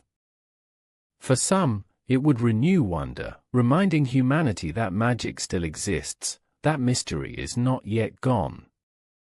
For others, it would bring fear of invasion, fear of the unknown, fear that hidden neighbors might rise. Societies across the globe would experience waves of fascination and dread. And in bedrooms, on quiet nights, countless people would close their eyes and wonder, right now, as I sleep, who sleeps beneath me? Who is singing their own songs in the molten dark, echoing upward faintly into mine? Education would change overnight. Schools across the world would pivot from outer planets to inner mysteries. Children would learn not only of stars and galaxies, but of hidden neighbors beneath. Lessons would expand to include the great civilizations of Earth, not only human but subterranean. Science fiction novels once shelved as fantasy would suddenly be read as foresight, their what ifs transformed into tantalizing speculation that maybe, just maybe, touched truth. Universities would open new disciplines, subterranean anthropology, inner Earth studies, resonance communication, core civilization ethics. Research funds would flood into instruments aiming to measure vibrations, to decode the language of the core more clearly than ever before. The great endeavor of discovery would no longer look only upward, but downward, listening, seeking, yearning to connect. But alongside the awe would come great risk. Imagine humanity attempting contact. Our history with contact between cultures, between civilizations is not an encouraging one. Again and again, encounters between new peoples on the surface were marked not by respect but by conquest. Is humanity mature enough to greet the hidden beings with reverence? Or would greed lead us to attempt their exploitation? If their energies could power even a fraction of surface civilization, surely voices of selfishness would rise, demanding their knowledge, their resources, their submission. Yet such arrogance might be the most dangerous weapon we could wield, for a civilization thriving for billions of years in the furnace of the earth would surely eclipse our fledgling sciences. To approach as conquerors could be to invite annihilation. To approach as children, humbly, might be the only path to coexistence. There would also be the impact upon our view of history. Suddenly, myths once dismissed as mere story would be reconsidered. Myths of gods underground, of hidden kingdoms, of luminous halls beneath mountains, they would no longer be just tales.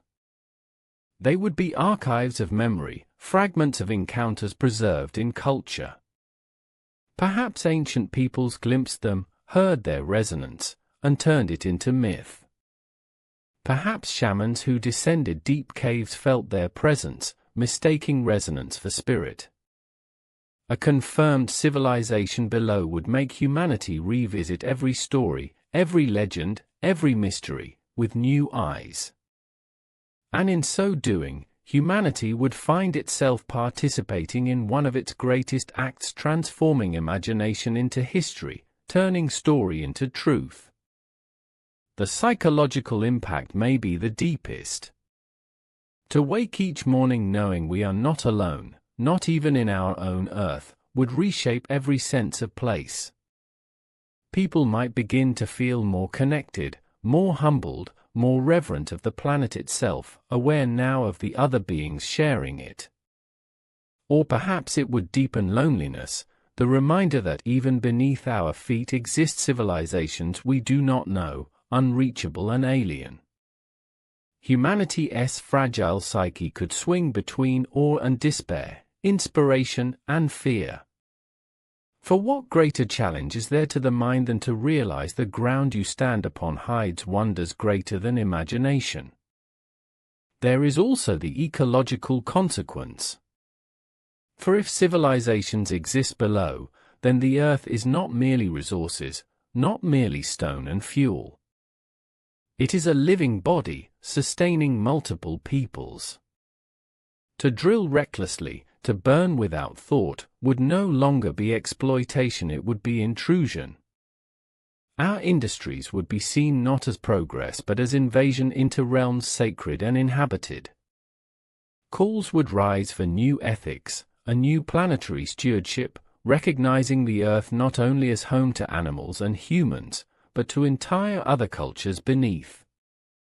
Environmentalism would no longer be about saving trees and oceans alone. It would be about respecting the rights of civilizations whose dwellings reside unseen within the planet. Humanity's destructive practices could no longer hide behind ignorance. Knowledge would demand responsibility. Now imagine, slowly, calmly, what it feels like to stand in that future. The announcement has been made. It is no longer speculation, it is fact. Beings live within the core, with culture, with intelligence, with history beyond ours. How does your heart feel? Does it tremble with fear or expand with awe? Do you feel diminished, or do you feel uplifted, reminded that the universe, even within the small globe of Earth, is greater than we dreamed? This is the meditation of Part 8, to dwell not only on the possibility of their existence, but on the transformation of ours, should we ever receive proof. For in the end, the impact of discovery would be double. On the surface, chaos, science rewritten, philosophy reformed, politics trembling. But beneath the noise, deeper, more enduring, would lie a gift, the reminder that the world is not exhausted. That mystery still abides. That even on a planet we thought thoroughly mapped, catalogued, explained, secrets remain as vast as the core itself. To hold that knowledge is to reclaim wonder, to whisper into the night with humility, the world is bigger than we are, richer than we know, stranger than we can imagine. And as you drift now toward sleep, let the image of this impact accompany you gently. Imagine humanity standing at the threshold of revelation, shaken yet awed, frightened yet inspired, standing no longer alone beneath the stars nor even upon the earth. Imagine the delicate balance, risk and wonder, fear and reverence, destruction and communion. Let it lull you, as though rocked by the vibrations of the earth itself, the thought that if civilizations dwell beneath us, their discovery would not only change them, but us, remaking humanity forever in the resonance of a deeper truth. If the discovery of a civilization within the Earth's core were ever revealed, the consequence would not end with shock, awe, or rewoven scientific and spiritual understanding. Inevitably, humanity would take the next step, the attempt to reach outward, or rather, inward, and establish contact. What has always followed knowledge of another has been the yearning to connect, to communicate, to question, and to answer. This next chapter would be inevitable. For how could humanity know of hidden neighbors and remain content in silence? The curiosity that drove explorers across oceans, scientists to the stars, and poets to worlds imagined would drive us again, this time downward, toward the unseen civilizations beneath. But how that contact unfolds would determine not only the fate of relations between two worlds, but perhaps the very survival of our species. For contact, at its core, is never neutral. It shapes both sides. And in this case, it would bring into play civilizations unimaginably different, with scales of time, survival, and power alien to our fragile surface lives. Let us, in quiet reflection, imagine the possible scenarios. They range across a spectrum: cooperation, communication, coexistence, or conflict, and each possibility offers its own lessons, its own warnings, its own lullabies of the future. The most hopeful possibility is cooperation. Imagine a scenario where humanity, humbled by discovery, approaches the inner civilization not as conquerors or rivals, but as apprentices, as allies willing to learn. Our first attempts at contact may come through seismic communication, controlled vibration sent and repeated until patterns are understood. Perhaps we establish shared language in resonance, frequencies tuned like notes of a new song.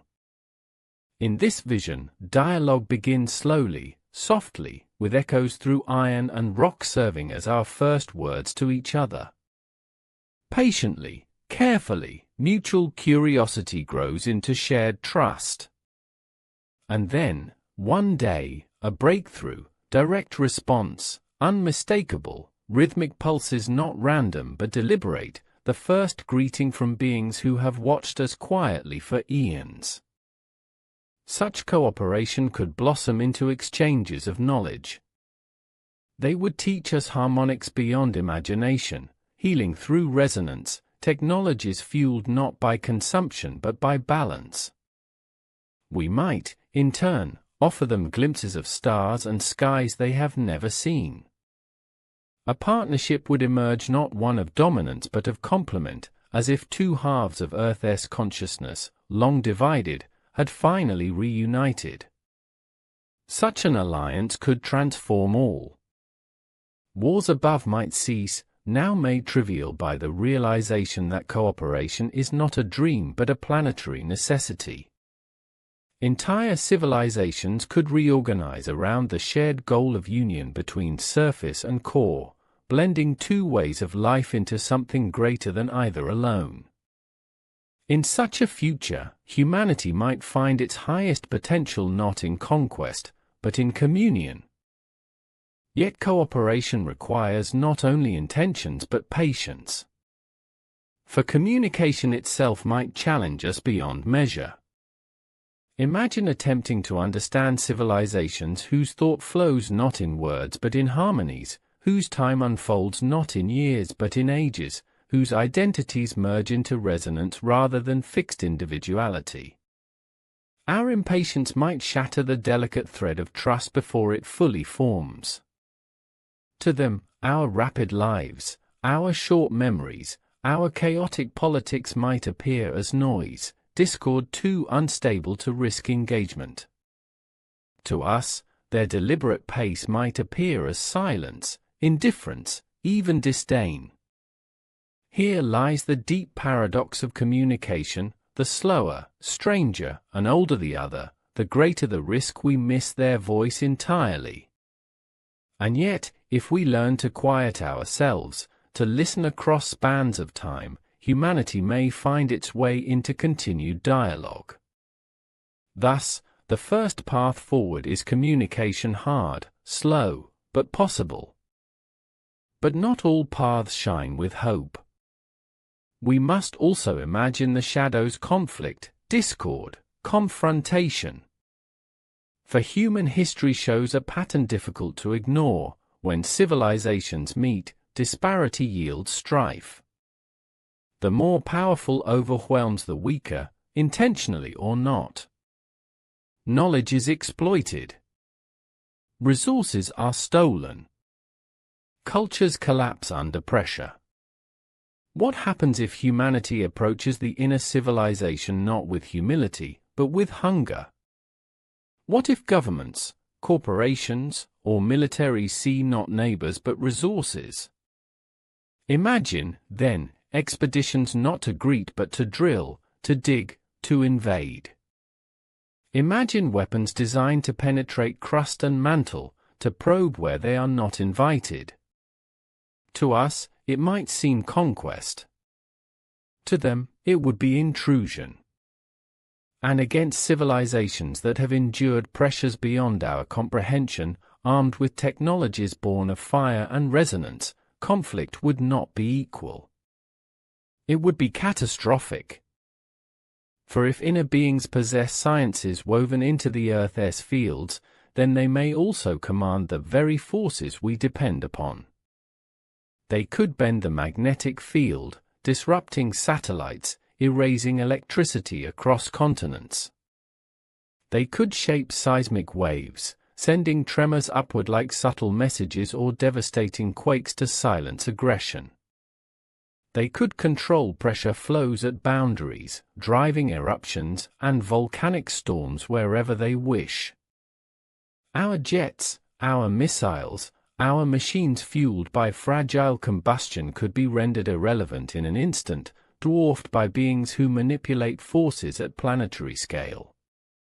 Should humanity choose conflict, it risks encountering not only resistance but annihilation. We would be, in their eyes, unruly children threatening their home, and their patience may not extend endlessly. Yet conflict may not only come from our aggression. It could come from misinterpretation. Imagine attempting to translate a resonance message, only to misunderstand. What we think a greeting may in fact be a warning. What they think a question may in fact be fear. One wrong step, one mistranslation, one discordant pulse could ignite mistrust that lasts for centuries. In such a fragile space, wisdom alone would matter: the humility to admit ignorance, the patience to clarify, the restraint to resist assuming too much. Without humility, even hopeful beginnings may curdle into suspicion. We must also imagine the possibility of indifference. Perhaps they know of us already, have sensed our tremors and our wars, and simply chosen not to engage. To them we may be insects on the surface, voices too fleeting, too brief, too fractured to warrant contact. In this scenario, our attempts at reaching them, seismic pulses, magnetic experiments, probes, might go unanswered indefinitely. Our greatest efforts at communication might vanish into silence, as though swallowed by the stone. The realization would sting: we are not ignored by accident but by choice. Humanity would then face a truth deeper than threat: that we are not central even upon our own planet. This indifference would cut deeply, humbling us perhaps more than open hostility, forcing us to reconsider our place, our value, our patience in the face of immense and quiet otherness. But if contact ever does occur, in cooperation or conflict, it would also raise questions of ethics. How do we treat them? As equals? As gods? As threats? How do they treat us? As emerging kin, or as disruptive noise? Every scenario reveals not only their possibilities, but ours. Cooperation demands maturity. Conflict reveals our arrogance. Indifference reveals our fragility. And each carries consequences not simply for science, but for the human spirit. Imagine, quietly, the steps of first contact as though they were happening now. Signals sent. Vibrations monitored. Silence, then faint reply. Months pass. Patterns form. Across the globe, humanity holds its breath as one, listening, waiting, aching. One day, unmistakably, an answer forms. It is not a word. It is not a phrase. It is resonance, slow and deep, perhaps a rhythm repeated, perhaps a chord sustained. It takes years to interpret, decades even. But in time, humans understand. It is greeting. It is acknowledgement. It is voice. In that moment, humanity changes forever. For in that one low pulse lies proof, we are not alone here. We never were. And the ground beneath us, silent no longer, has spoken back. Whether what follows is harmony or dissonance, union or fracture, the mere chance of contact is both mesmerizing and terrifying. We cannot predict where the path will end. But what we know is this: any scenario, cooperation, conflict, communication, or indifference will test us, challenge us, and define us. For in contact with them, we discover not only who they are, but who we are. And now, as you drift toward rest, let these possibilities lull you. Imagine the choruses of harmony if cooperation blooms, the silence of patience if they ignore us, the tremors of fear if conflict arises. Imagine humanity standing at this precipice, fragile yet full of yearning, balanced between wonder and dread. Feel yourself part of the story, not as spectator, but as one voice of many, one resonance in Earth's greater song. And let that thought guide you gently, that beneath us lies not emptiness, but choices waiting, paths unwritten, futures hidden. Contact will come in some form, someday. And when it does, humanity will not only meet another civilization. It will meet itself. If we have traveled this far together through the myths of ancient peoples, through the structure of the earth, through the survival of hidden life, through the imagined culture of crystalline beings, through sciences unrecognizable to us, through anomalies whispering evidence, through humanity's reaction, through the fragile possibilities of contact, then now we stand at the threshold of our story's conclusion.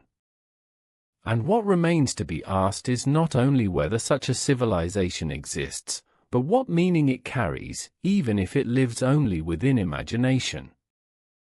For in the end, whether or not there are hidden neighbors deep within the Earth's burning heart, the act of imagining them changes us. The story itself becomes a mirror, a meditation, a lesson whispered in the tones of dream. Imagine now that we look back on the journey of thought we have taken. We began with a simple question: what if the Earth's core holds a hidden civilization? At first it seemed impossible, too absurd to consider seriously. But as we wandered through each stage, it became clear that impossibility is a fragile boundary. Every impossibility of yesterday was a truth of today. Flying, space travel, microscopic life, all once thought fantastical. And perhaps tomorrow, impossibility will once again dissolve, showing us that the Earth, which we thought fully mapped, still holds more than we dared to guess. So even if no beings dwell within, the very act of believing they could reshapes what we think life means, what we think civilization is, what we think our place in the cosmos might be. For myths remind us that civilizations hidden beneath have always been with us, not perhaps in material reality, but in story, in dream, in the eternal stirring of human imagination. When the Greeks spoke of Hades, the Norse of dwarf kingdoms, the Tibetans of Agartha, they were not only telling tales. They were declaring a truth, that humanity has always felt the pull of the unseen depths, the haunting intuition that more lies within than the visible surface reveals.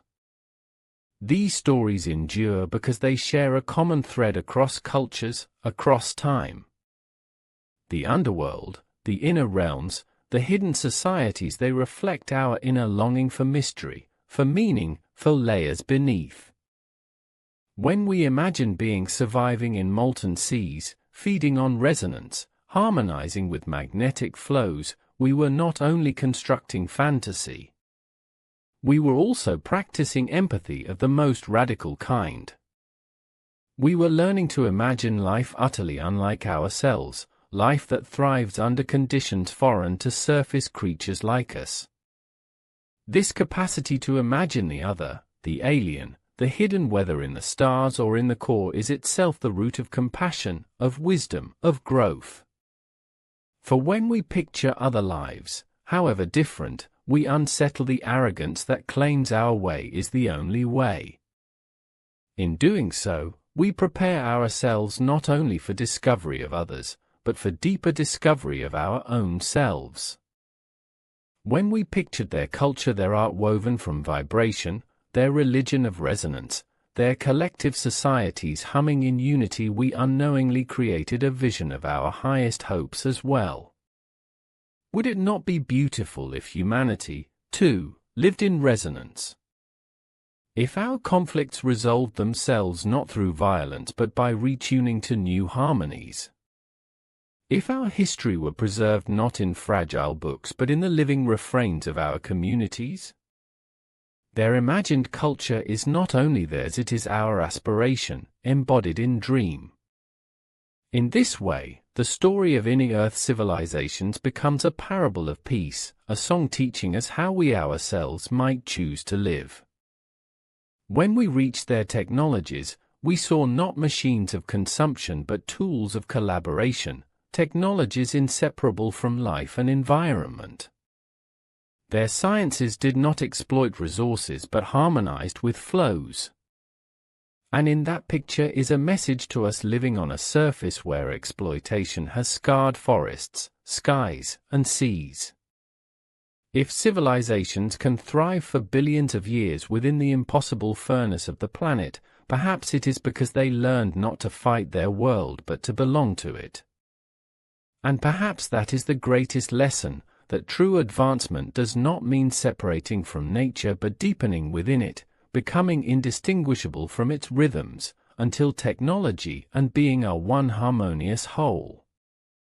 When we returned to our own science, we found anomalies, unexplained murmurs of seismic waves, strange quirks of magnetic fields, subtle hums beneath every moment on Earth. Even if they are all explained by geophysics, the act of entertaining them as messages transforms our listening. We learn to hear the Earth not as dead stone but as living body, alive with song and mystery. And what greater gift is there in life than to relearn wonder, to remember that the ground we walk on, the planet we inhabit, still sings in voices we do not understand. Even without civilizations inside, our Earth itself is already marvelous, a sphere humming ceaselessly in the silence of space. And when we thought of humanity's reaction, we saw ourselves anew. Awe, terror, humility, arrogance, greed, reverence, all these would awaken if proof emerged. And through that reflection, we saw not only possible futures but present truth, that we, too, are young, fragile, easily swayed by fear, easily tempted by conquest, but also capable of deep transformation if we choose reverence and wonder. The question of hidden civilizations is therefore not only about them. It is about us. About who we are. About who we wish to become. And when we imagine scenarios of contact, cooperation or conflict, harmony or discord, silence or song, we were reminded of a truth deeper still: every encounter is a mirror. How we treat the unknown is how we reveal ourselves. Should we choose conquest, we show our arrogance. Should we choose humility, we show our wisdom. Should we choose patience, we show our capacity to grow. One day, perhaps, we truly will meet another intelligence, below the earth or beyond the stars.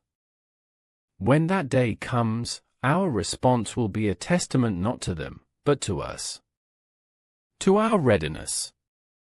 To our maturity. To our resonance. Now, at the conclusion of this long journey, we stand not with answers but with questions. And questions may be the greatest gift of all. For answers close doors, questions open them. To ask, what if Earth's core holds a hidden civilization? Is to enter a doorway into wonder, to declare that life and meaning are greater than we thought. In a world so often starved of imagination, to dream is a radical act. To dream is to heal. To dream is to remember that mystery still abides. So tonight, as you prepare to let go into sleep, let the story linger. Picture once more the descent, deep beneath crust and mantle, through molten flows and into silent chambers of resonance. Picture beings who hum with fire, who build with sound, who live in patience older than mountains. Picture them listening upward, sensing our tremors, hearing faint echoes of our cities and wars. Picture them wondering, perhaps, just as we wonder, are we alone? And now imagine that in this question, asked both above and below, humanity and hidden civilizations are already united, already kin, already joined by the shared wonder of existence. Whether they are real or not, whether they dwell within or remain only in story, they have already gifted us their presence in imagination. And perhaps that is enough. For imagination itself can shape the future.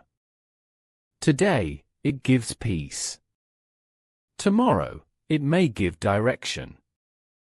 One day, it may give truth. Until then, it whispers gently, urging us to live not with arrogance but with awe, not with conquest but with care, not with discord but with harmony. And with that, our story gently closes. We have descended together into myths and science, traveled through depths and dreams, listened to whispers and resonances. We step back now, carrying with us not certainty but possibility, not answers but wonder. And as you drift to rest, let the hum of the earth persuade you into calm, into silence, into dreams, where perhaps, just perhaps, you may hear the faint resonance of civilizations hidden deep within the world's burning heart. Thank you for traveling this journey with me, and good night, dear listener. Until we meet again in another story, may your dreams be filled with harmony, mystery, and peace.